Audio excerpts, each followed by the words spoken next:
जय माँ दुर्गा। माँ दुर्गा की आराधना में दुर्गा सप्तशती का विशेष महत्व है। सप्तशती पाठ शुरू करने से पहले 3 स्तोत्र आवश्यक माने गए हैं: देवी कवच, अर्गला स्तोत्र और कीलक स्तोत्र। देवी कवच साधक को भय, रोग, शत्रु और संकट से सुरक्षा प्रदान करता है। अर्गला स्तोत्र माँ दुर्गा से सुख, शांति, वैभव और समृद्धि की कृपा दिलाता है।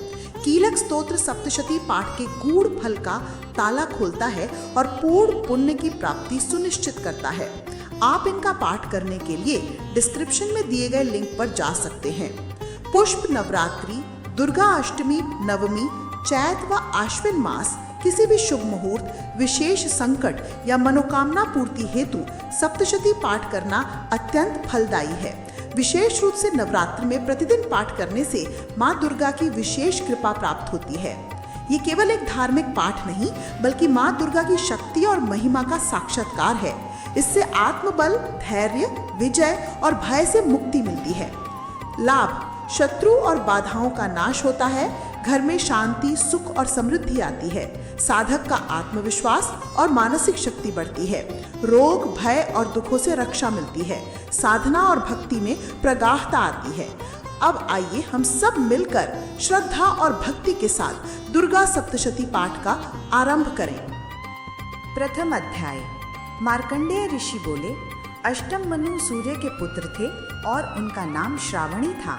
मैं अब आपको उनका जन्म किस प्रकार हुआ ये कथा सुनाता हूँ। महामाया के अनुग्रह से सूर्य के पुत्र मनवंतर के स्वामी सूर्य के पुत्र हुए। पूर्व काल की बात है। सुरथ नामक एक राजा थे जो पृथ्वी पर राज्य करते थे। एक बार उनके राज्य पर शत्रुओं ने आक्रमण कर दिया और राजा का उनके साथ घनघोर युद्ध हुआ, जिसमें राजा की पराजय हुई। राजा को बड़ा ही दुख हुआ और वे घोड़े पर सवार होकर देश छोड़कर अकेले एक घने जंगल में चले गए। वहां उन्होंने एक महान ऋषि का आश्रम देखा। वहां मुनि के अनेक शिष्य थे जो वहां रहकर शास्त्रों का ज्ञान प्राप्त कर रहे थे। ऋषि ने बड़े ही उत्साह से राजा का स्वागत किया। राजा इधर उधर विचरण करते हुए कुछ काल तक वहां रहे। एक दिन वे मोह के वशीभूत होकर स्वयं ही विचार करने लगे, यह कितना दुख का समय है कि मैं जिस देश पर शासन करता था, आज उस पर शत्रुओं का शासन है। मेरे मंत्री जो मेरी ईमानदारी से रक्षा करते थे, वे ही आज शत्रुओं की सेवा कर रहे हैं। मेरी प्रजा जो मेरे शासन में अत्यंत प्रसन्न थी, अब मुझे पता नहीं कि उसके साथ कैसा व्यवहार हो रहा है। वे सभी एक विदेशी राजा की सेवा कर रहे हैं। शत्रुओं द्वारा मेरा सारा खजाना समाप्त कर दिया जाएगा। ऐसी ही अन्य कई बातें राजा नित्य ही विचार करते रहते थे। आश्रम में राजा ने एक वैश्य को देखा। राजा ने उससे पूछा, तुम कौन हो? तुम यहाँ क्या कर रहे हो? कृपा करके मुझे अपने बारे में सब कुछ बताओ। वैश्य ने उत्तर दिया, मेरा नाम समाधि है। मेरा जन्म एक धनी कुल में हुआ है, लेकिन मेरे दुष्ट पड़ोसियों ने मेरी संपूर्ण संपत्ति छीन ली और मेरे परिवार तथा पत्नी और बच्चों ने मुझे घर से बाहर कर दिया है। निर्धनता के कारण मैंने वन में शरण ली है। मैं दुख से परिपूर्ण हूँ। अब मुझे यह ज्ञात नहीं है कि मेरी स्त्री को क्या हुआ और मेरे बच्चे क्या कर रहे हैं। वे जीवित हैं अथवा मृत्यु को प्राप्त हो गए हैं, मैं तो यह भी नहीं जानता। राजा ने कहा, जब तुम्हारे निर्धन हो जाने पर तुम्हारी स्त्री तथा पुत्रों ने तुम्हें घर से बाहर निकाल दिया, तो भी तुम्हारे मन में उनके प्रति इतना मोह क्यों है? वैश्य ने कहा कि आप जो कह रहे हैं वह सर्वत्र सत्य है, मैं भी यह जानता हूँ, लेकिन क्या कहूँ, मैं अब भी उनसे प्रेम करता हूँ। मन की प्रकृति ही ऐसी है। मैं अब भी उस दुष्ट पत्नी तथा बच्चों से प्रेम करता हूँ जिन्होंने मुझे घर से बाहर निकाल दिया। मैं इस विषय में कुछ भी कर सकने में असमर्थ हूँ। मार्कंडेय ऋषि ने कहा। इसके पश्चात वे दोनों आश्रम में निवास करने वाले ऋषि के पास गए। उन दोनों ने ऋषि को प्रणाम किया और बड़े ही आदर पूर्वक राजा ने ऋषि से प्रश्न किया, ऋषिवर, मैं आपसे एक प्रश्न पूछना चाहता हूँ। मैं अपना राज्य खो बैठा हूँ।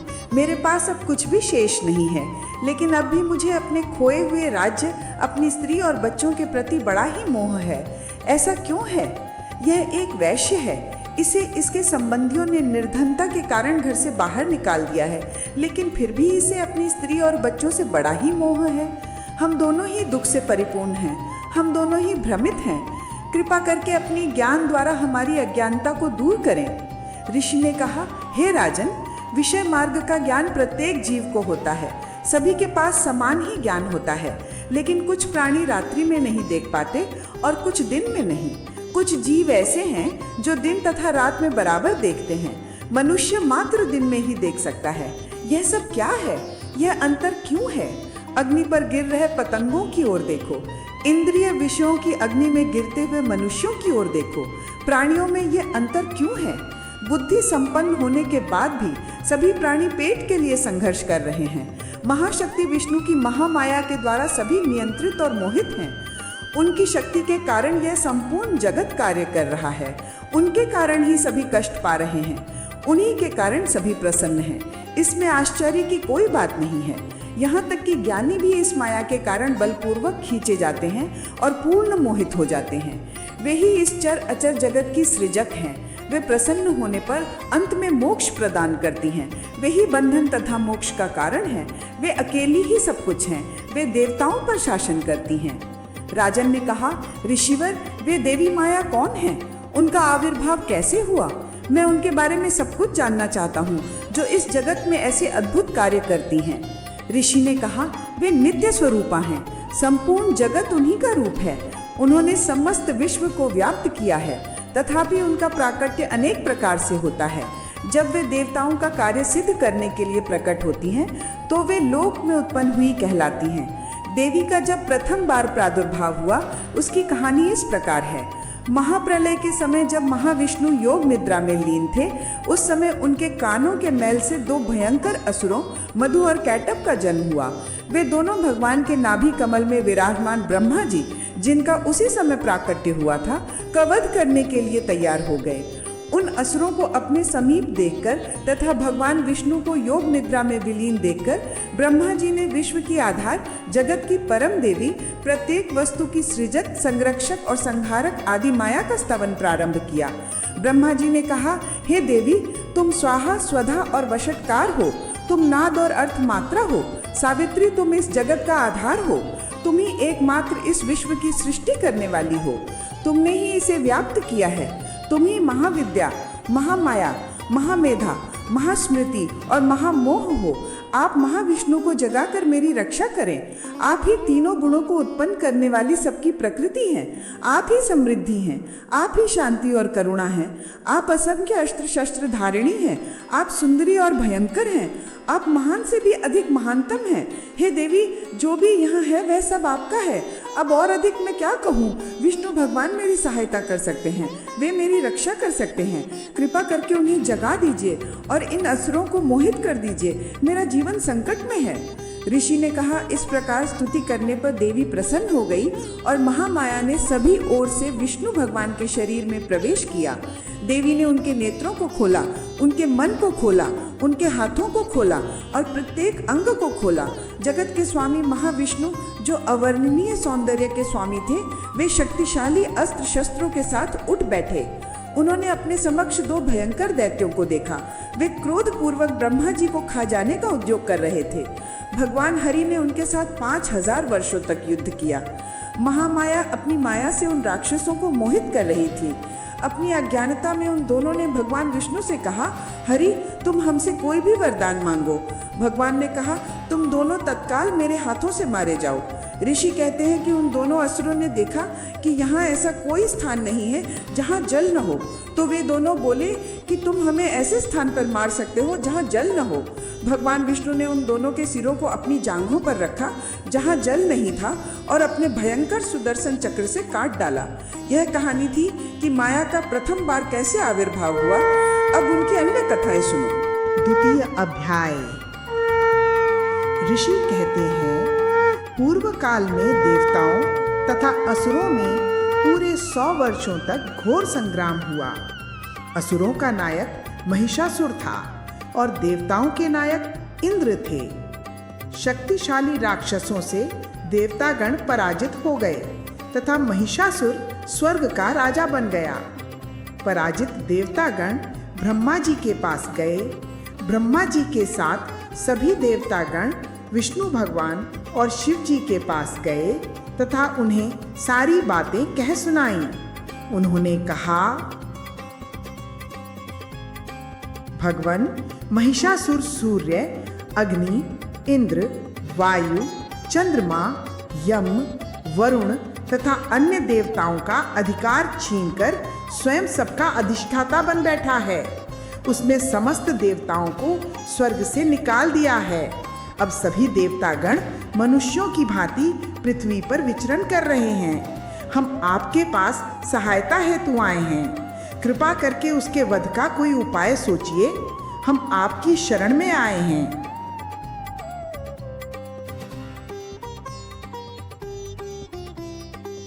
इस प्रकार देवताओं की बातें सुनकर भगवान विष्णु और शिव जी को बड़ा ही क्रोध आया। भगवान विष्णु के मस्तक से एक महान तेज प्रकट हुआ।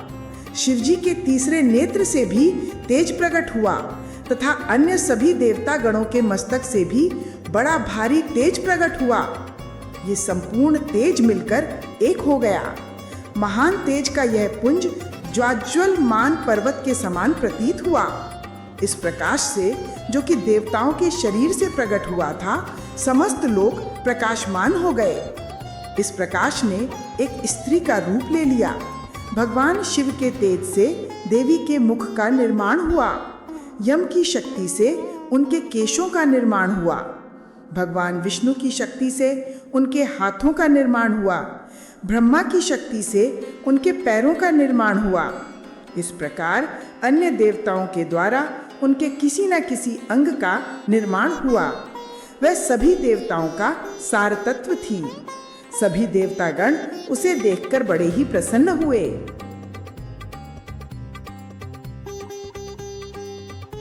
सभी देवतागण ने उसे असुरों से युद्ध के लिए अपने अपने अस्त्र प्रदान किए। शिवजी ने उसे अपना त्रिशूल प्रदान किया। भगवान विष्णु ने उसे अपना सुदर्शन चक्र प्रदान किया। वरुण ने उसे अपना शंख प्रदान किया। अग्नि ने उसे अपनी शक्ति प्रदान की। वायु ने उसे धनुष बाण प्रदान किए। इंद्र ने उसे वज्र, घंटा तथा ऐरावत प्रदान किया। ब्रह्मा जी ने उसे अपना कमंडलू प्रदान किया। यम ने उसे अपनी तलवार प्रदान की। विभिन्न देवताओं ने उसे अपनी मालाएं, बहुमूल्य आभूषण, कर अंगूठियां, आयुध, खड्ग, कमल, शेर, मणियां, जवाहरात आदि प्रदान किए। इसी प्रकार अन्य देवताओं ने भी देवी को अस्त्र शस्त्र प्रदान कर देवी का आदर किया। तत्पश्चात देवी ने अट्टहास करके उच्च स्वर से गर्जना की, जिससे संपूर्ण आकाश और पृथ्वी गुंजायमान हो उठे और कंपायमान हो गए। उसकी प्रतिध्वनि से लोकों में हलचल मच गई और समुद्र दोलायमान हो उठे। स्वर्ग और नर्क हिलने लगे। देवताओं ने कहा, हे शक्तिशाली सिंह वाहिनी, तुम्हारी जय हो। सभी ऋषिगण देवी का स्तवन करने लगे।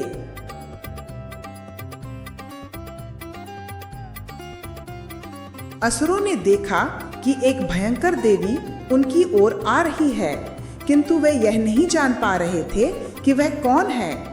उन्होंने तत्काल अपनी सेना एकत्र की और देवी के विरोध में खड़े हो गए। महिषासुर ने भयभीत होकर कहा कि यह क्या है, और अपनी सेना सहित देवी पर आक्रमण कर दिया। देवी ने तीनों लोकों को आवृत कर रखा था। देवी के धनुष और बाण इतनी भयंकर आवाज करते थे कि समस्त आसुरी सेना भयभीत होकर अपना बल खो बैठी। देवी के सहस्त्र हाथ थे, जिनमें असंख्य अस्त्र थे। इसके बाद देवी और असुरों के मध्य भयंकर संग्राम प्रारंभ हो गया। प्रारंभ में आसुरी सेना के सेना नायक चिक्षुर और चामर ने हजारों रथियों के साथ युद्ध करना प्रारंभ किया। तत्पश्चात एक अन्य शक्तिशाली राक्षस उद्ग्र अपने मित्र असिलोमा तथा करोड़ों योद्धाओं के साथ देवी से युद्ध करने के लिए आया और उसने देवी को चारों ओर से घेर लिया। बक्ष्ल हजारों हाथियों और घोड़ों की सेना के साथ आया। विडाल असुर 1500 आयुधों के साथ देवी का नाश करने के लिए आया। महिषासुर के द्वारा लाए गए रथों, घोड़ों तथा पैदल योद्धाओं की संख्या की तो कोई गिनती ही न थी। वे इतने अधिक थे कि सारा संसार उनको संभाल पाने हेतु पर्याप्त न था। लेकिन देवी अपने शेर के साथ अकेले युद्ध कर रही थी। तत्पश्चात महिषासुर स्वयं करोड़ों हाथियों, घोड़ों, आयुधों तथा योद्धाओं के सहित देवी को समाप्त करने के लिए आया। उनमें से कुछ ने देवी के ऊपर आग्नेयास्त्र छोड़े, कुछ ने खड्ग से, कुछ ने तलवार से आक्रमण किया तथा कुछ ने देवी पर पास छोड़े। देवी ने उन सबको खेल ही खेल में एक क्षण में ही नष्ट कर दिया।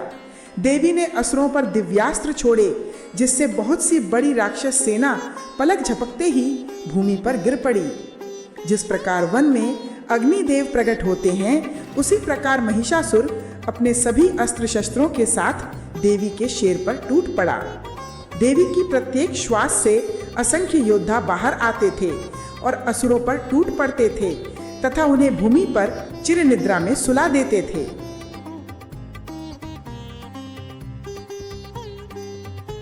देवी ने अपना शंख बजाया, जिसकी ध्वनि से कितने ही असुरों के हृदय विदीर्ण हो गए। त्रिशूलों, चक्रों, भालों तथा अन्य दिव्यास्त्रों के द्वारा देवी ने सभी असुरों को निर्दयता पूर्वक मारकर फेंक दिया। वहां भूमि पर असुरों के मृत शरीरों के अनेक पहाड़ पड़े थे और इन पहाड़ों में से रक्त की नदियां बह रही थीं। कुछ असुर 2 भागों में कट गए थे तथा कुछ के सिर फूट गए थे। कुछ असुर संज्ञा शून्य हो गए थे तथा कुछ के टुकड़े टुकड़े हो गए थे। जिनको बुरी तरह मार पड़ी थी, वे रक्त वमन कर रहे थे। असुरों के असंख्य सिर बिखरे पड़े थे, जिनमें से कुछ के नेत्र थे तथा कुछ नेत्रविहीन थे। देवी के भयंकर सिंह ने असुरों की जंघाएं चीरकर उनका जी भरकर रक्त पिया। असुरों के सेना नायक मारे गए। सभी हाथी, घोड़े और रथ टुकड़े टुकड़े हो गए थे। देवी असुरों के पर्वत के मध्य सूर्य के समान दैदीप्यमान हो रही थीं और देवताओं ने आकाश से पुष्प वर्षा की।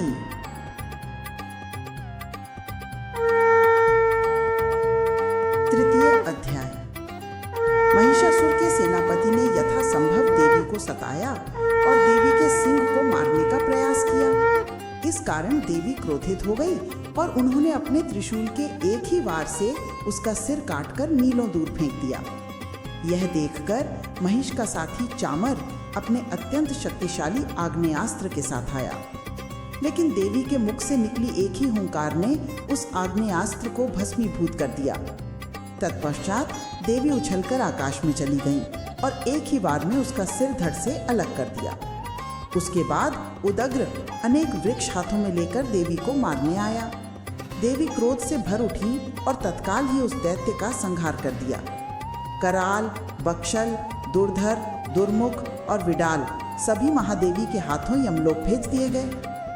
महिषासुर के सभी सहयोगी मारे जा चुके थे और उसके पास देवी के सामने आने के अतिरिक्त कोई और उपाय न था। उसने एक भयंकर बैल का रूप धारण कर लिया और देवी को सताने लगा। अपनी पूंछ, सींगों तथा खुरों के शक्तिशाली प्रहारों से उसने ऐसी भयंकर ध्वनि उत्पन्न की कि पृथ्वी कांप उठी। वह देवी के सिंग पर एक विशाल तलवार लेकर टूट पड़ा और उसे घायल कर दिया। सिंह भयंकर रूप से दहाड़ा और क्षण भर में महिषासुर ने देखा कि उसके पैरों को शेर ने चीर डाला है। महिष की पूंछ के एक वार से समुद्र आकाश में छितरा जाते थे और ऐसा प्रतीत होता था मानो संसार का अंत होने वाला है। उसके सींगों के प्रहार से बादल टुकड़े टुकड़े होकर चारों दिशाओं में बिखर जाते थे। पृथ्वी उसके खुरों से खंड खंड हो रही थी और यह दृश्य अत्यंत भयावह था। जब देवी उसे मारने के लिए आई तो उसने सिंह का रूप धारण कर लिया और देवी पर टूट पड़ा। तत्क्षण उसने रूप बदलकर राक्षस का रूप धारण किया और तलवार लेकर देवी पर टूट पड़ा। देवी ने उस पर अस्त्रों से प्रहार किया, किंतु उसने तुरंत ही हाथी का रूप धारण कर लिया और देवी पर आक्रमण किया। लेकिन देवी के सिंह ने हाथी पर झपट्टा मारा और तत्क्षण उस असुर ने भैंसे का रूप धारण कर लिया। इसके बाद तीनों लोगों की माता ने उसकी ओर अपनी लाल लाल आंखों से देखा और पुनः दहाड़कर बोली, अरे दुष्ट असुर, तेरा अंत अब निकट है। मैं आनंद पूर्वक तेरा रक्त पीऊंगी। अब मैं देवताओं को प्रसन्न करूंगी। ऋषि कहते हैं, ऐसा कहकर देवी ने उसका गला पकड़ा और पैरों को थामकर उसे 2 भागों में चीर डाला। महिषासुर के मारे जाने पर असुर सेना में हाहाकार मच गया और देवताओं में बड़ा ही आनंद छा गया।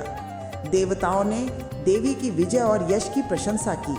गंधर्व गाने लगे और अप्सराएं नृत्य करने लगी। चतुर्थ अध्याय। जब असुर मारे गए तो ब्रह्मा सहित सभी देव देवी उनके पास गए और निम्न वचनों में उनका स्तवन किया। उन अंबिका को जो संपूर्ण जगत की आत्मा की भांति है, जो सर्वव्यापक शक्ति है, जो कल्याण करती है तथा जो सभी ऋषियों और देवताओं द्वारा पूजित है, उनको हम प्रणाम करते हैं। वे हम सभी पर आशीर्वाद की वर्षा करें। जिनके अनुपम प्रभाव का वर्णन करने में ब्रह्मा, विष्णु तथा शिव भी समर्थ नहीं है, उन देवी को जो समस्त जगत की माता है, जो पुण्यात्माओं के घर में स्वयं ही लक्ष्मी रूप में तथा पापियों के घर में दरिद्रता के रूप में निवास करती हैं, हम प्रणाम करते हैं। उन जगन माता देवी माँ को हम भक्ति पूर्वक प्रणाम करते हैं। हे देवी, हम आपको कैसे प्रसन्न कर सकते हैं? परा प्रकृति सर्वव्यापक देवी, आप तीनों लोकों का कारण हैं। आप मोक्ष हैं। आप वो विद्या है जो मोक्ष प्रदान करती है। आप ऋक, यजु और साम हैं। आप दुखों का नाश करने वाली हैं। हे देवी, आप बुद्धि हैं। आप सभी शास्त्रों का सार है। आप दुर्गा है, जो इस संसार सागर को पार कराने के लिए एक नाव के समान है। आप गौरी, लक्ष्मी, सरस्वती हैं। आप कितनी कितनी भयंकर है। आप न्याय हैं। वास्तव में वे भक्त कितने भाग्यशाली हैं जिन पर सदा आपकी कृपा बनी रहती है। और उन्हें और क्या चाहिए? आपके स्मरण मात्र से ही दुर्गा, आप भक्त को मोक्ष प्रदान करती हैं। आप उनके पापों का नाश करती हैं, उन्हें बुद्धि प्रदान करती हैं, उनकी निर्धनता का उन्मूलन करती हैं। आप इतनी दयालु हैं कि जीवों को स्वर्ग प्रदान करती हैं। हे देवी, आपको बारंबार प्रणाम है। आपने असुरों का नाश किया है तथा संपूर्ण जगत के लिए शांति लाई है। इतने महान कार्य करना सरल नहीं है। हे देवी, हमारी रक्षा करें। आप हमारी चारों ओर, सामने से, पीछे से, दाएं से, बाएं से, ऊपर से, नीचे से रक्षा करें। इस प्रकार देवों के स्तवन तथा षोडशोपचार पूजा से प्रसन्न होकर देवी ने मुस्कुराते हुए कहा, हे देवताओं, मैं प्रसन्न हूँ। आप मुझसे एक वरदान मांगे, मैं आपको प्रदान करूंगी। देवताओं ने कहा, हे देवी, ऐसा कोई कार्य नहीं है जो आपने हमारे लिए नहीं किया। आपने महिषासुर का वध किया। यदि आप हमें वरदान देना चाहती हैं तो जब जब हम आपका स्मरण करें तब तब आप यहाँ आकर हमारे कष्टों का निवारण करें। जो भी उपरोक्त प्रकार से आपकी स्तुति करेगा वो सदा समृद्धिशाली रहे। ऋषियों ने कहा, देवताओं द्वारा स्तोत्रों से इस प्रकार देवी प्रसन्न हुई। उन्होंने तथास्तु कहा और अंतर्धान हो गई। इस प्रकार मैंने तीनों लोकों की प्रिय माता की महिमामयी कथा तुम्हें सुनाई। उन्होंने गौरी के रूप में शुंभ और निशुंभ का वध करने, पृथ्वी पर धर्म की स्थापना करने और देवताओं की रक्षा के लिए जन्म लिया। अब मुझसे वे कहानियां सुनो। पंचम अध्याय। ऋषि कहते हैं, पूर्व काल में शुंभ तथा निशुंभ ने कठोर तपस्या करके ब्रह्मा जी से वरदान प्राप्त कर लिया और इंद्र के हाथों से स्वर्ग का राज्य छीन लिया और तीनों लोगों के स्वामी बन बैठे। उन्होंने सूर्य, यम, वरुण, अग्नि तथा अन्य देवताओं के स्थानों पर नियंत्रण कर लिया। वे तो यहाँ तक कि वायु का भी कार्य करने लगे। इस कारण देवताओं के पास कोई कार्य न रहा। असुर तीनों लोगों के रहवासियों को परेशान करने लगे और चारों ओर बेचैनी हो गई। देवतागण बहुत दुखी हो गए और उन्हें महामाया के वचन का स्मरण हुआ कि उन्होंने देवताओं को वचन दिया था कि जब भी वे आपत्ति में होंगे और देवी का भक्ति पूर्वक स्मरण करेंगे तो वे उनकी सहायता के लिए आएंगे। इस तथ्य का स्मरण करके सभी देवता हिमवान के पास गए और महामाया विष्णु माया से सच्चे हृदय से प्रार्थना की। देवताओं ने कहा, देवी माँ को प्रणाम है। उस महादेवी प्रकृति मंगलमयी माँ को बारंबार प्रणाम है। रौद्रा को प्रणाम है। नित्या, गौरी, ज्योत्सनामयी देवी को प्रणाम है। उस दुर्गा को प्रणाम है जो सारा, सर्वकारिणी, सर्व सौंदर्यमयी, सर्व रौद्र स्वरूपिणी है। उस देवी को प्रणाम है जो सभी प्राणियों में विष्णु माया कहलाती है।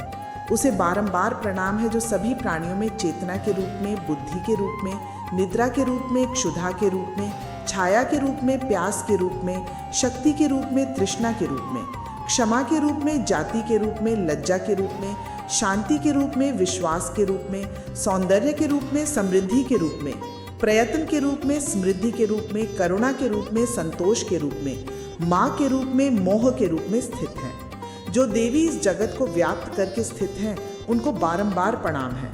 वे देवी हम असहाय देवों पर अपने आशीर्वाद की वृष्टि करें। ऋषि ने कहा, जब देवता स्तुति कर रहे थे उसी समय पार्वती जी गंगा जी के जल में स्नान के लिए यहाँ आई। उन्होंने देखा कि देवतागण स्तुति कर रहे हैं तो उन्होंने प्रश्न किया कि आप किसकी स्तुति कर रहे हैं। जब वे इस प्रकार प्रश्न कर रही थीं तो उनके शरीर में से एक अत्यंत अद्भुत आकृति जिसकी कांति अवर्णनीय थी प्रकट हुई और उसने पार्वती देवी से कहा, मैं दुर्गा हूँ, इस जगत की शक्ति। ये देवता शुंभ निशुंभ से पराजित हो गए हैं और मुझसे सहायता के लिए प्रार्थना कर रहे हैं। चूंकि वह पार्वती के कोष से उत्पन्न हुई थी, इसीलिए कौशिकी कहलाई। महामाया को अपनी सुरक्षा के लिए आई देखकर देवतागण बड़े ही प्रसन्न हुए और उन्होंने देवी को हाथ जोड़कर प्रणाम किया। कल्याणमयी माँ ने कहा, आप सभी देवतागण अपने अपने स्थानों को लौट जाएं, मैं सब देख लूंगी। देवतागण वापस चले गए और देवी हिमालय पर्वत पर एक वृक्ष के ऊपर बैठी रही। उसके पश्चात संयोगवश शुंभ निशुंभ के भृत्य चंड तथा मुंड वहां भ्रमण करते हुए आए। उन्होंने एक परम मनोहर रूपधारिणी स्त्री को वृक्ष पर बैठे देखा। वे तत्काल अपने स्वामी शुंभ निशुंभ के पास दौड़े चले गए और उन्हें बताया कि हिमालय में एक अत्यंत सुंदर स्त्री है। उसके सौंदर्य का वर्णन कोई भी नहीं कर सकता है। ये इतनी सुंदर है कि आपके महल की सारी रानियां उसके समक्ष तुच्छ हैं। आपकी समस्त संपत्ति उसके समक्ष कुछ भी नहीं है। आपका गौरव उसकी तुलना में कुछ भी नहीं है। आपकी वीरता उसके सामने कुछ भी नहीं है। आपका राज्य उसके समक्ष कुछ भी नहीं है। आपका अभिमान उसके सामने कुछ भी नहीं है। वह इन सब से कहीं अधिक है। वहां जाइए और उसे ले आइए। वही सच्ची संपत्ति है। वह समस्त हिमालय को प्रकाशित कर रही है। वह स्वर्ग की समस्त स्त्रियों के मध्य रत्न स्वरूप है। हे राक्षस राज, आप स्वयं उसे एक बार जाकर देखिए। हे राजन, आपने इंद्र से ऐरावत हाथी, पारिजात वृक्ष, उच्चैश्रवा अश्व, पुष्पक विमान तथा तीनों लोगों की समस्त संपत्ति ले ली है। आप सोमरस, महापद्मनिधि, अमल पंकज की माला जिसके पुष्प कभी नहीं मुरझाते तथा स्वर्ण तथा रत्नों से जड़ित छत्र ले आए हैं। आपने ब्रह्मा की शक्ति, वरुण का अश्व, अग्नि का तेज छीन लिया है। आप हर एक चीज ले आए हैं, लेकिन आप इन सब का जो सार है उसे नहीं ला सके हैं, और वो सार है हिमालय में वो सुंदर स्त्री। ऋषि ने कहा, चंडमुंड के इन शब्दों को सुनकर शुंभ ने अपने महादैत्य दूत सुग्रीव को देवी दुर्गा को शुंभ की रानी बनने के लिए प्रसन्न करने हेतु भेजा। सुग्रीव ने तत्काल हिमालय में देवी के निवास स्थल हेतु प्रस्थान कर दिया और जहां दुर्गा अत्यंत रमणीय स्थान में स्थित थी, वहां जाकर उसने देवी से अत्यंत मधुर तथा कोमल वचन बोला। दूत ने कहा, देवी, असुरों के राजा शुंभ तीनों लोकों के स्वामी हैं। मैं उनका दूत उनके द्वारा आपके पास भेजा गया हूँ। उन्होंने मेरे द्वारा आपके लिए संदेश भिजवाया है कि सभी तीनों लोक मेरे हैं। मैंने देवताओं पर विजय प्राप्त कर ली है। संपूर्ण यज्ञों के भाग को मैं ही भोगता हूँ। तीनों लोकों की संपत्ति मेरी है। मैं सबका इंद्र हूँ। मैंने समुद्र राज को विजित कर लिया है और उसकी संपत्ति छीन ली है। गंधर्वों, देवों, नागों, सिद्धों, चारणों की जो भी संपत्ति है वह सब मेरी है। मुझे विश्वास है कि तुम स्वर्ग में सर्वाधिक सुंदर स्त्री हो। कृपया मेरे साथ आओ और समृद्धि का स्वामी मैं ही हूँ। तुम मेरे साथ अथवा मेरे भाई निशुंभ, जो कि मेरे समान ही शक्तिशाली हैं, से विवाह कर सकती हो। इससे तुम तीनों लोगों का स्वामित्व प्राप्त करोगी।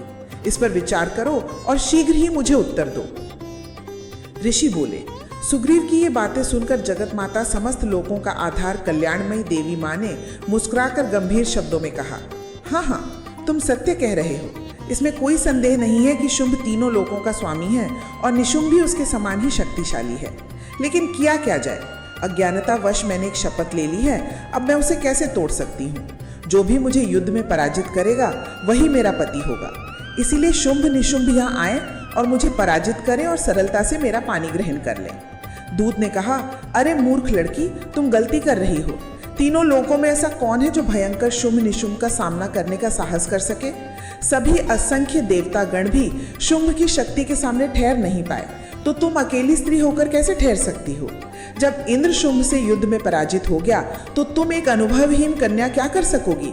मेरे साथ शुंभ निशुंभ के महल चलो, अन्यथा अति शीघ्र तुम्हें केश पकड़कर बलपूर्वक घसीट कर ले जाया जाएगा। देवी ने कहा, मैं इस बात से सहमत हूँ कि शुंभ निशुंभ शक्तिशाली हैं, लेकिन अब मैं कुछ नहीं कर सकती। मैंने ये अज्ञानतापूर्ण शपथ लंबे समय पहले ले ली थी। अब मैं इसी के अनुसार कार्य करूंगी। कृपया वापस जाओ और उनको ये बातें बताओ, फिर जैसा वे चाहें उन्हें करने दो। 6 अध्याय। ऋषि ने कहा, इन शब्दों को सुनकर दूत को बड़ा ही क्रोध आया। उसने दैत्यराज के पास जाकर हर बात को बढ़ा चढ़ा कर कह सुनाया। असुरराज क्रोध से भर उठा और उसे नियंत्रित करना कठिन था। उसने तत्काल ही अपने सेनापति धूम्रलोचन को बुलाया और कहा, हे धूम्रलोचन, तुम अपनी सेना सहित जाओ और उस दुष्ट स्त्री को केश पकड़कर घसीटते हुए खींच कर ले आओ। उसकी रक्षा करने के लिए यदि वहाँ कोई गंधर्व, यक्ष अथवा देव हो जो उसकी रक्षा करने का प्रयत्न करे, उसे तत्क्षण मार डालना। ऋषि ने कहा, शुंभ के आदेश से असुर सेनापति 60,000 असुरों की सेना लेकर हिमालय की ओर चल पड़ा। उसने वहां देवी को देखकर कहा, तुम तुरंत शुंभ निशुंभ के पास चलो। यदि तुम सरलता से नहीं आओगी तो मैं तुम्हें केश पकड़कर घसीटते हुए ले जाऊंगा।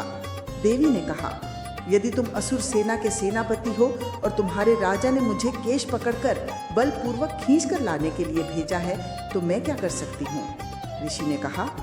देवी के इन शब्दों को सुनकर असुर धूम्रलोचन उनकी ओर दौड़ा और देवी की हुंकार मात्र से ही वह भस्म में बदल गया। देवी ने असुर सेना पर तीरों की वर्षा की।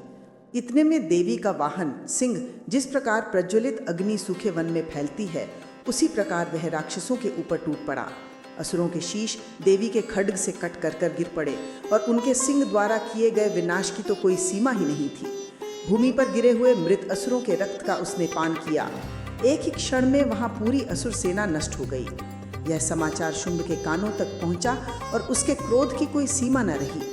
वह अपने होंठ काटने लगा और उसने अपने विश्वसनीय सहयोगियों चंड मुंड को इस प्रकार आदेश दिया, हे चंड, हे मुंड, एक बड़ी सेना एकत्रित करके तत्काल वहां जाओ, उसे मेरे पास लेकर आओ।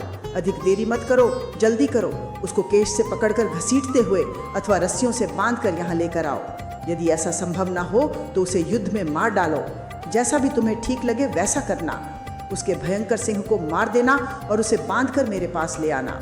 सारा काम बड़ी ही होशियारी से। सप्तम अध्याय। ऋषि कहते हैं, असुराज की आज्ञा पाकर चंडमुंड के नेतृत्व में चतुरंगिनी असुर सेना हिमवान की ओर चल पड़ी। वहां पहुंचकर उन्होंने सिंह पर सवार देवी को मंद मंद इस प्रकार मुस्कुराते देखा जैसे वे उनकी ओर देखकर गर्व से मुस्कुरा रही हों। उन्होंने देवी को तत्परता से पकड़ने का उद्योग किया। वे देवी के पास आने के लिए तीरों और तलवारों का प्रयोग करने लगे। अंबिका उन पर बहुत क्रोधित हो गई और उनका वर्ण स्याही की भांति काला पड़ गया। उनके मस्तक के मध्य से एक विकराल काली प्रकट हुई जो भयंकर अस्त्र धारण किए थी। देवी का मुख भयंकर था और उनके गले में राक्षसों के मुंडों की माला थी। देवी के पास अद्भुत अस्त्र थे और उनका रूप राक्षसों के हृदय को भी विदीर्ण कर देता था। अरे, देवी का रूप अत्यंत भयंकर और कठोर था। कोई भी उसका वर्णन करने में समर्थ नहीं था। देवी ने संपूर्ण ब्रह्मांड को आवृत कर रखा था। देवी के मुख ने पूरे आकाश को ढक लिया था और उससे अग्नि की ज्वालाएं निकल रही थीं। उनकी आंखें लाल थीं। देवी ने गर्जना की जिसे असुर कांपने लगे। वे असुरों पर टूट पड़ी और एक ही बार में हजारों की संख्या में असुरों को नष्ट करने लगी। वे असुरों को अपने भोजन की भांति खाने लगी और वे भी देवी के लिए पर्याप्त न थे। वे एक ही बार में हजारों राक्षसों को पकड़कर उन्हें अपने बृहद मुख में डाल लेती थीं। सेना के नायकों, अनेक अहंकारी रथियों तथा महान असुर योद्धाओं को काली ने चबा लिया। रथ के बाद रथ देवी के मुख में प्रवेश करते जा रहे थे। उनके दांतों से हाथियों के बाद हाथियों का चूर्ण होता जा रहा था। कुछ को उन्होंने कंठ से, कुछ को केशों से पकड़कर और कुछ को पैरों से ठोकर मारकर पैरों तले रौंद दिया। असुरों के छोड़े हुए अस्त्र शस्त्रों को वे खेल खेल में टुकड़े टुकड़े कर डालती थीं। कुछ असुर उनके हाथों से बुरी तरह पीटे गए तथा कुछ उनका भोजन बन गए। कुछ उनकी तलवार द्वारा काट डाले गए तथा कुछ देवी की दृष्टि मात्र से ही संज्ञा शून्य हो गए। पनक झपकते ही देवी ने राक्षस सेना का नाश कर दिया। इस भयंकर दृश्य को देखकर चंड काली की ओर तेजी से दौड़ा। उसने हजारों चक्रों, भालों, तलवारों, पाशों और त्रिशूलों से देवी पर आक्रमण किया। मुंड ने भी देवी पर चारों ओर से हजारों तीरों की वर्षा की। ऐसा प्रतीत हो रहा था जैसे तीरों के बादलों ने सूर्य को ढक लिया हो। असुरों की ये कार्य देखकर देवी अत्यंत क्रोध में आ गई और भयंकर अट्टहास किया। फिर वे चंड की ओर तेजी से दौड़ी और उसके केश पकड़कर अपनी तलवार से उसकी गर्दन काट दी। अपने भाई को युद्ध में मारा गया देखकर मुंड अत्यंत क्रोधित होकर देवी की ओर दौड़ा। देवी ने उसे भूमि पर गिरा दिया और उसका सिर काटकर फेंक दिया। चंड तथा मुंड को भूमि पर मृत देखकर शेष असुर सेना उल्टे पैरों चारों दिशाओं में भाग खड़ी हुई। चंड तथा मुंड के शीश अपने हाथों में लेकर काली ने दुर्गा से कहा, मैंने चंड तथा मुंड को युद्ध में बलिदान किया है। अब तुम स्वयं ही शुंभ और निशुंभ का वध करना। ऋषि ने कहा, इस प्रकार चंड मुंड के सिर लाए जाने पर कल्याणी माँ ने कहा, चूंकि तुम चंड मुंड के सिर लाई हो, इस कारण तुम जगत में चामुंडी कहलाओगी। अष्टम अध्याय। ऋषि ने कहा, चंड और मुंड का वध हो जाने पर तथा उसकी सेना के शक्तिहीन हो जाने पर असुरराज शुंभ को शांति न रही। उसने समस्त दैत्य सेना को एकत्र होने का आदेश दिया और कहा, मेरी समस्त सेना अपने अस्त्र शस्त्रों सहित हिमालय में जो स्त्री है उसकी ओर प्रस्थान करे। मेरे समस्त 84 दैत्य सेनापति अपनी हाथी सेनाओं सहित युद्ध हेतु प्रस्थान करें तथा 84 दैत्य सेनापति अपनी अश्वारोहिणी सेना के साथ युद्ध हेतु प्रस्थान करें। 50 कोटि शक्तिशाली योद्धा और धूम्रासुर के 100 असुर सेनापति अपनी सेना सहित कूच करें। कालक, दोहरित, मौर्य और कालकेय अन्य असुरों के साथ उस स्त्री के विरुद्ध युद्ध हेतु प्रस्थान करें। इस प्रकार आदेश देकर भयंकर शुंभ इस प्रकार चला जैसे कि वो अपने क्रोध में संपूर्ण विश्व को उखाड़ फेंकेगा। उसकी अत्यंत भयंकर सेना को आते देखकर देवी माया ने अपने तीरों की वर्षा से संपूर्ण पृथ्वी तथा आकाश को आच्छादित कर दिया, जिसके कारण देखना असंभव हो गया। उनका सींग इस प्रकार दहाड़ने लगा जैसे कि कल्प का अंत आ गया हो।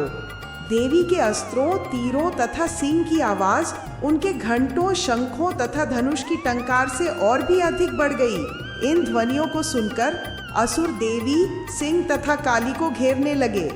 इसी स्मरणीय अवधि में जगत के कल्याण तथा असुरों के नाश के लिए ब्रह्मा, विष्णु, शिव, स्कंद और इंद्र की शक्तियां, जो अत्यंत पराक्रम तथा बल से संपन्न थी, दुर्गा देवी के शरीर में प्रविष्ट हो गईं। जिस देवता का जैसा रूप था, ठीक वैसे ही शस्त्रों से संपन्न होकर उसकी शक्ति असुरों से युद्ध करने के लिए आई। ब्रह्मादि की शक्ति हंस के विमान पर सवार होकर कमंडल लिए हुए आई। महादेव की शक्ति वृषभ पर आरूढ़ होकर त्रिशूल लिए नाग तथा मस्तक पर चंद्रमा से विभूषित होकर आई। कार्तिकेय जी की शक्ति मयूर पर आरूढ़ होकर हाथ में शक्ति लिए आई। विष्णु भगवान की शक्ति गरुड़ पर आरूढ़ होकर शंख, चक्र, गदा, श्रृंग और खड्ग हाथ में लेकर आई। इसी प्रकार वराह और नरसिंह भगवान की शक्ति भी आई और इंद्र की शक्ति हाथी पर आरूढ़ होकर वज्र हाथ में लेकर आई। उनके सहस्त्र नेत्र थे। उसके बाद देवी के शरीर में से उनकी शक्ति का शक्तिशाली स्वरूप काली प्रकट हुआ, जो अपने रूप से समस्त जगत को भयभीत करने वाला था। देवी ने अपने दूत शिव की शक्ति को बुलाया और कहा, असुरों के पास जाओ और कहो कि इंद्र स्वर्ग पर राज्य करेंगे, देवता यज्ञ भाग का उपभोग करेंगे, दैत्य यदि जीवित रहना चाहते हैं तो पाताल लौट जाएं। यदि वे मुझसे युद्ध करना चाहते हैं तो उन्हें आने दो, मैं उनके रक्त का आनंद पूर्वक पान करूंगी। चूंकि वे काली का संदेश लेकर गई थीं, इसीलिए उन्हें शिवदूती कहा गया। काली का गर्वपूर्ण संदेश सुनकर असुर क्रोधित हो उठे और देवी को मारने के लिए दौड़े। दैत्यों ने कात्यायनी पर चारों ओर से सभी प्रकार के अस्त्रों से प्रहार किया, लेकिन कात्यायनी ने उन पर अधिक शक्तिशाली तीरों तथा दिव्यास्त्रों की वर्षा की, जिससे असुर अपने अस्त्रों का प्रहार करने से रुक गए। इसके बाद काली ने अपनी अभेद्य शक्ति से तूफानी हवा की तरह असुरों को खदेड़ दिया तथा उन्हें अपने पैरों तले रौंद डाला। ब्रह्माणी ने अपने कमंडल से जल छिड़क कर असुरों की शक्ति हर ली। चक्र और त्रिशूल से देवी ने इतने असुरों का संहार किया कि उन्हें गिनना संभव नहीं। वज्र और शक्ति के साथ देवी उसी प्रकार असुरों पर टूट पड़ी जिस प्रकार गरुड़ सर्पों पर टूट पड़ते हैं। उनके वज्र के प्रहार से हजारों दैत्य रक्त वमन करते हुए तथा अंग भंग होकर भूमि पर गिर पड़े। देवी ने अपने वराह रूप से उन्हें थूथन की मार से इधर उधर फेंक कर मार डाला। नरसिंह रूप से वे दहाड़ते हुए राक्षसों को खाने लगी। देवी द्वारा निर्मित दूतियां असुर सेना में भय उत्पन्न करने लगी और उन्हें डराकर अपना ग्रास बनाने लगी। माँ की शक्तियों द्वारा सेना का नाश देखकर सेना नायक रक्तबीज अत्यंत क्रोध में भरकर युद्ध के लिए आया। उसके शरीर से गिरने वाली प्रत्येक बूंद से उसके ही समान शक्तिशाली दूसरा दैत्य उत्पन्न हो जाता था। रक्तबीज अपने मारक अस्त्रों के साथ इंद्राणी से युद्ध करने लगा। इंद्राणी ने अपने वज्र से उसके हाथ काट दिए, जिससे बहुत रक्त बहा और पृथ्वी पर गिरा, जिससे रक्तबीज के ही समान शक्तिशाली अनेक राक्षस उत्पन्न हो गए। जितना रक्त उसके शरीर से गिरता उतने ही राक्षस उत्पन्न हो जाते और वे सभी चारों ओर से देवी के साथ युद्ध करने लगे। जब देवी ने वज्र से उसके सिर पर प्रहार किया तो उसके सिर से रक्त की एक तीव्र धारा निकली और पृथ्वी पर गिरने से हजारों राक्षस उत्पन्न हो गए जो देवी से युद्ध करने लगे। युद्ध करते करते अचानक देवी की गदा से रक्तबीज के सिर पर चोट लगी। जिससे रक्त की मोटी धारा पृथ्वी पर गिरी और असंख्य राक्षस उत्पन्न होकर देवी से युद्ध करने लगे। इसी समय देवी ने अपने चक्र से उसे घायल कर दिया, जिससे उसके शरीर से रक्त की मोटी धारा गिरी और संपूर्ण पृथ्वी तथा आकाश भयंकर राक्षसों से भर गया। जब देवताओं ने देखा कि संपूर्ण जगत राक्षसों से भर गया है और ये किसी भी तरह मारे नहीं जा रहे वरन संख्या में बढ़ते ही जा रहे हैं, तो देवता भी भयभीत हो गए। देवताओं को निराश देखकर देवी ने काली से कहा, हे काली, जब मैं अपने अस्त्रों से इन राक्षसों का नाश करूं तो रक्त की एक बूंद भी नीचे मत गिरने देना। अपनी लंबी जीभ से उनका रक्त पी जाओ। रक्त बीज से उत्पन्न सभी राक्षसों को तुम खा जाओ। ऐसा करने से वह असुर पूर्णतया नष्ट हो जाएगा। ऐसा कहकर देवी ने रक्त बीज पर अपने त्रिशूल से प्रहार किया। काली ने अपना मुख फैलाकर उसके रक्त का पान किया। देवी के त्रिशूल प्रहार से रक्त बीज अंतिम बार जोर से दहाड़ा और अत्यंत बलपूर्वक देवी पर गिर पड़ा।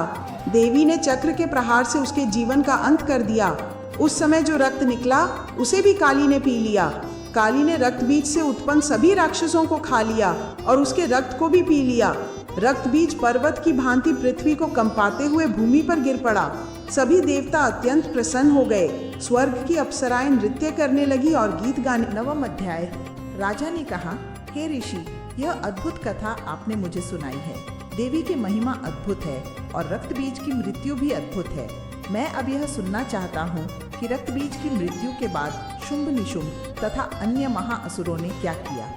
ऋषि ने कहा, रक्त बीज की मृत्यु तथा समस्त असुर सेना के नाश के विषय में सुनकर असुर राज निशुंभ अत्यंत क्रोधित हो उठा और उसने सशस्त्र सेना के साथ देवी पर आक्रमण कर दिया। सभी 10 दिशाओं से असुरों ने विष बुझे अश्वों, मायावी अस्त्रों तथा अभेद्य अग्नेयास्त्रों से देवी पर प्रहार किया। शुंभ भी देवी को पकड़ने के लिए विशाल सेना लेकर आया। उसने देवी के अनेक रूपों काली, वैष्णवी, रौद्री, ब्राह्मी, नारसिंही आदि के साथ युद्ध किया।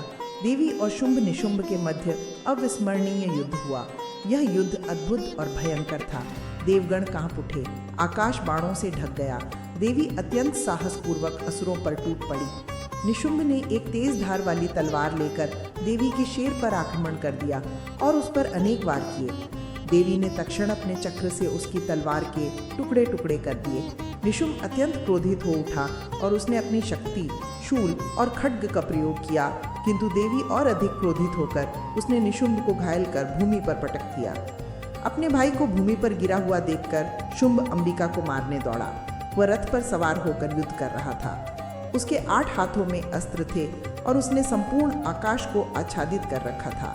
देवी ने शुंभ को अपनी ओर आते देख शंखनाद किया।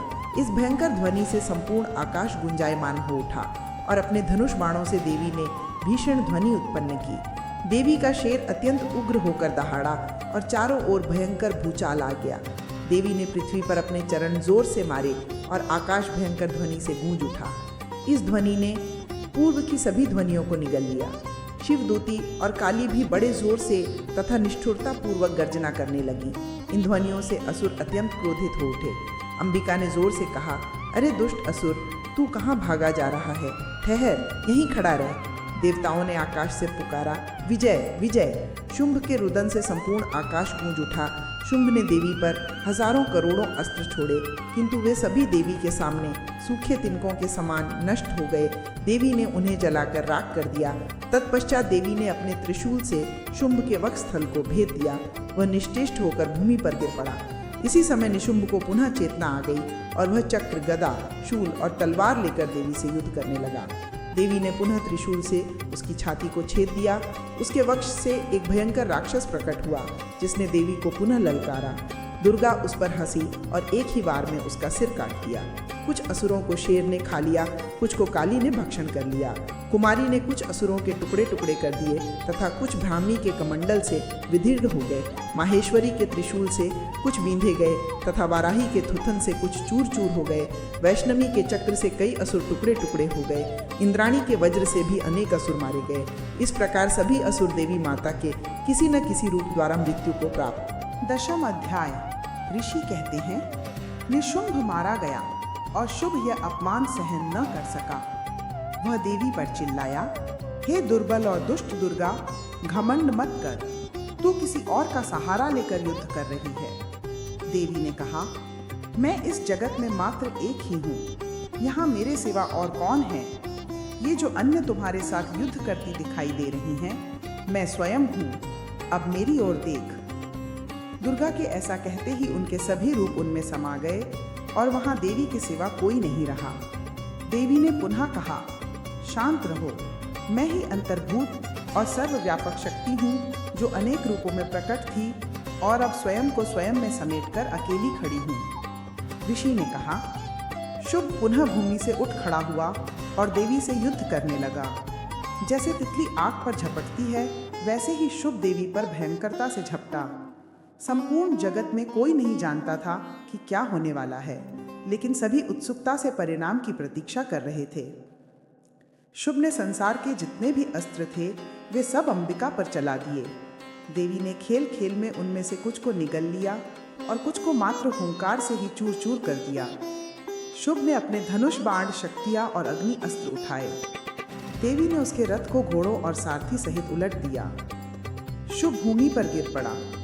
उसने देखा कि उसके पास ना तो रथ हैं, ना घोड़े हैं और ना ही सारथी।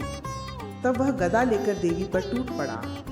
देवी ने तत्क्षण अपने बाणों से उस अस्त्र को टुकड़े टुकड़े कर दिया। फिर वह हाथ उठाकर मुक्के से दुर्गा के सिर को तोड़ने आया और बलपूर्वक मां के वक्ष स्थल पर प्रहार किया। देवी ने अपनी गदा से उसके वक्ष पर प्रहार किया और वह पुनः निश्वेश होकर भूमि पर गिर पड़ा। फिर चेतना आने पर वह आकाश में उड़ गया और देवी पर अनेक अस्त्र छोड़े। देवी भी आकाश में कूद गईं और बिना किसी अवलंबन के असुर के साथ युद्ध कर उसे भूमि पर गिरा दिया। सिद्धगण और देवता इस दृश्य को देखकर आश्चर्यचकित रह गए। पुनः शुभ अपना हाथ उठाकर मुक्के से देवी को मारने दौड़ा। देवी ने अपना त्रिशूल उसके सीने में भोंककर उसे 2 भागों में चीर दिया और उसका अंत कर दिया। वह समुद्र और पृथ्वी को कंपायमान करता हुआ भूमि पर गिर पड़ा। आकाश स्वच्छ हो गया। देवता प्रसन्न हो उठे। जब उस दुष्ट दैत्य का अंत हुआ तो समस्त जगत आनंदित हो गया।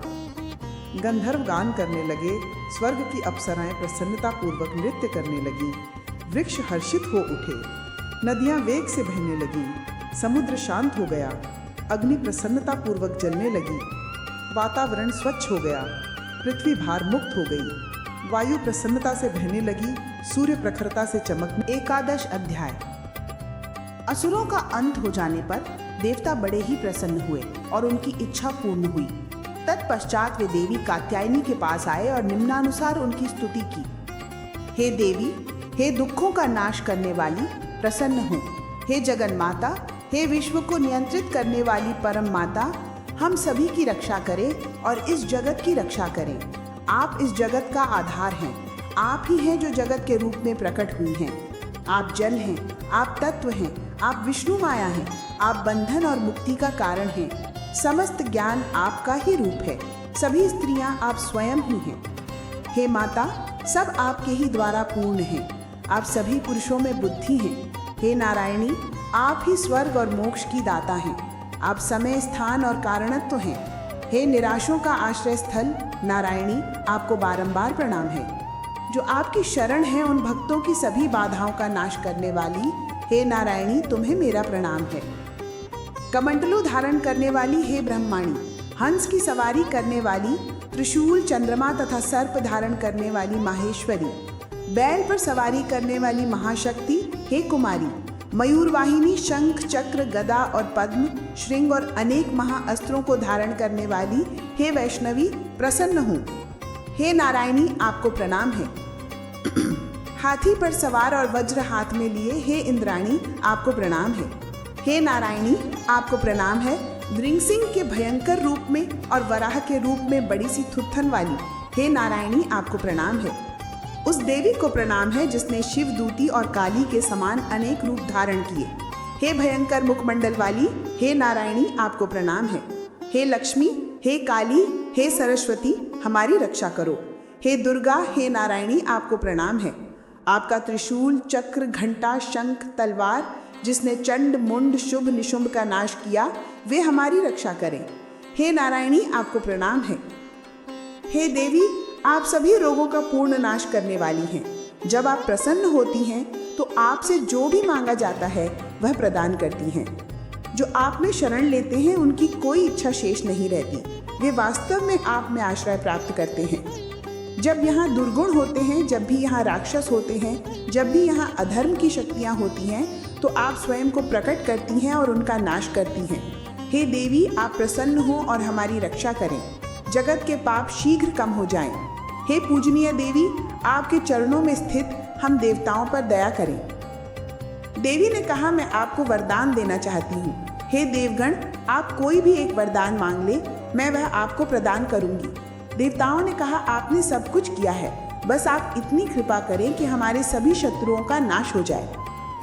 देवी ने कहा, वैवस्वत मनवंतर में 28वें द्वापर युग में मैं नंद गोप के घर यशोदा के गर्भ से जन्म लूंगी और एक बार फिर शुभ निशुंभ का नाश करूंगी, जो विंध्य पर्वत में मेरे शत्रु के रूप में पुनर्जन्म लेंगे। मैं अपना निवास विंध्य पर्वत में बनाऊंगी और उनका नाश करूंगी। मैं एक भयंकर रूप धारण करूंगी और सभी दुष्ट राक्षसों को याद आऊंगी। मैं उन्हें खा जाऊंगी और उनका रक्त पी लूंगी, जिसके कारण मेरे दांत लाल हो जाएंगे और मुझे रक्त दंतिका कहा जाएगा। जब सभी ओर अकाल होगा और पृथ्वी पर 100 वर्षों तक वर्षा नहीं होगी, तो पुनः मेरा आवाहन ऋषियों द्वारा किया जाएगा। तब मैं उनके दुख दूर करने के लिए जन्म लूंगी। मैं उन्हें 100 आंखों से देखूंगी और वे मुझे शताक्षी कहकर पुकारेंगे। मैं संपूर्ण जगत का पेट मक्का और भोजन से भर दूंगी, तब मुझे शाकंभरी कहा जाएगा। मैं एक राक्षस दुर्गम का नाश करूंगी, तब मुझे दुर्गा कहा जाएगा। एक बार फिर मैं हिमालय पर्वत में भयंकर रूप धारण करूंगी और राक्षसों की रक्षा के लिए राक्षसों को भयभीत करूंगी, तब मुझे भीमा देवी कहा जाएगा। जब अरुण नामक राक्षस जगत के लोगों को सताएगा, तब मैं भयंकर मक्खी का रूप धारण करके उनका नाश करूंगी, तब मुझे भ्रामरी की भांति पूजा जाएगा।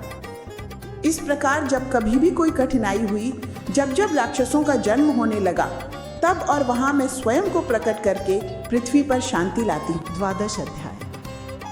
देवी ने पुनः कहा, जो भी उपरोक्त स्तोत्रों के द्वारा मेरी प्रार्थना करेगा, मैं उसके कल्याण का ध्यान रखूंगी और उसके सभी कष्टों को दूर कर दूंगी। जो भी मधुकैटभ, शुंभ और निशुंभ के नाश की मेरी महिमा की कहानियों का श्रवण करेगा, उसे कभी किसी प्रकार का कष्ट नहीं होगा।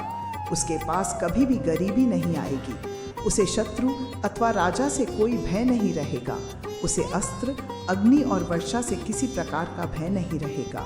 इसलिए मेरी इन कथाओं का सभी को नित्य पाठ करना चाहिए।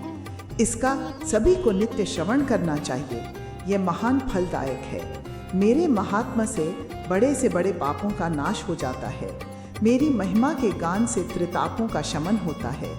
जहाँ भी मेरी महिमा का गान होता है तथा जहाँ भी मेरी भक्ति पूर्वक पूजा की जाती है, वहाँ मैं सदा निवास करती हूँ।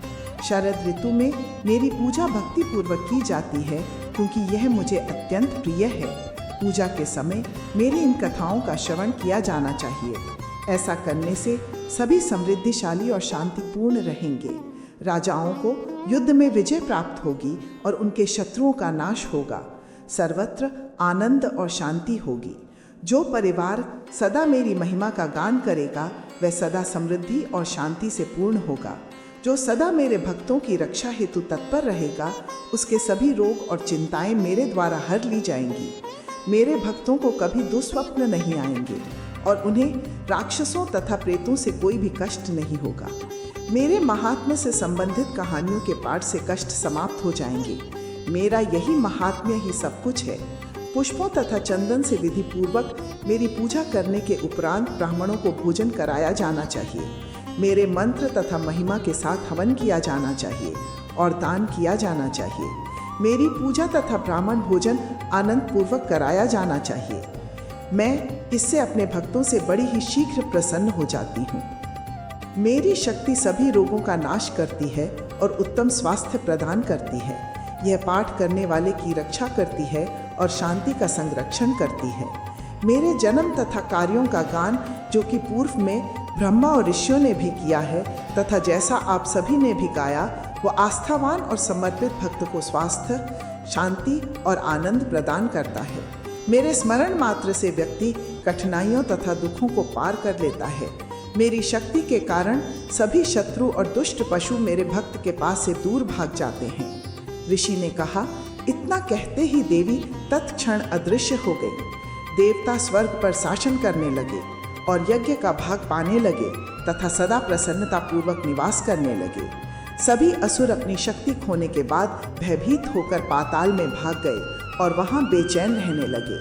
हे राजन, इस प्रकार देवी पृथ्वी पर धर्म की स्थापना हेतु स्वयं को प्रकट करती हैं और अपने भक्तों की रक्षा करती हैं। वे समस्त जगत को मोहित करती हैं और माँ की भांति जगत पर नियंत्रण करती हैं। हे राजन, ये संपूर्ण जगत उस महादेवी द्वारा व्याप्त है। वह महाशक्ति इस संपूर्ण विश्व का सृजन करती है और वह स्वयं ही संसार के दुख और प्रसन्नता का कारण। 13 अध्याय। ऋषि कहते हैं, इस प्रकार मैंने देवी के महात्म्य की सभी कथाओं का वर्णन किया। वह विद्या अथवा विष्णु शक्ति का बुद्धि मूल तथा माया है। वही अविद्या भी है और वही विद्या भी है। उसी के द्वारा तुम और यह वैश्य मोहित हुए हो तथा अन्य सभी भी इसी प्रकार मोहित होते हैं। हे राजन, तुम उन्हीं भगवती की शरण में जाओ जो सुख देने वाली, धन की दाता तथा अपने भक्तों को स्वर्ग और मोक्ष प्रदान करने वाली हैं। मार्कंडेय ऋषि ने कहा, मुनि के इन वचनों को सुनकर राजा सुरथ का हृदय परिवर्तन हो गया और वे तत्काल कठोर तप करने के लिए घने वन में चले गए। वैश्य ने भी उनका अनुकरण किया और निरंतर देवी सूक्त का पाठ करते हुए वे दोनों नदी के तट पर कठोर तपस्या करने लगे। राजा सुरथ अपना राज्य और संपत्ति पुनः प्राप्त करने के लिए देवी के दर्शन करना चाहते थे।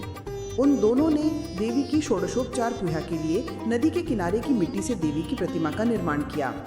दोनों ने ही अपने मन को देवी पर एकाग्र किया। 3 वर्षों तक कठोर तपस्या करने पर देवी प्रसन्न हुई और उनके सम्मुख प्रकट होकर बोली, तुम क्या चाहते हो कहो, मैं तुम दोनों से प्रसन्न हूँ। वरदान मांगो, मैं तुम्हें कुछ भी देने के लिए तैयार हूँ। मार्कंडेय ऋषि ने कहा, राजा ने देवी से अपना खोया हुआ राज्य वापस मांगा, लेकिन वैश्य ने देवी से ज्ञान के अतिरिक्त कुछ नहीं मांगा। देवी ने कहा, कुछ दिनों के पश्चात तुम्हें तुम्हारा राज्य वापस मिल जाएगा। तुम अपने शत्रुओं पर विजय प्राप्त करोगे और प्रसन्नता पूर्वक राज्य करोगे। मृत्यु के उपरांत तुम सूर्य के अंश से 8वें मनु के रूप में जन्म लोगे और सावर्णी नाम से विख्यात होगे। और हे वैश्य, तुम्हारी इच्छा अनुसार मैं तुम्हें ज्ञान प्रदान करती हूँ। इस प्रकार उन दोनों को वरदान देकर देवी अदृश्य हो गईं। देवी से वरदान प्राप्त कर राजा सुरथ ने अगले जन्म में सूर्यदेव के अंश से जन्म लिया और सावर्णी नाम से विख्यात हुए। यह देवी दुर्गा का महात्म्य था।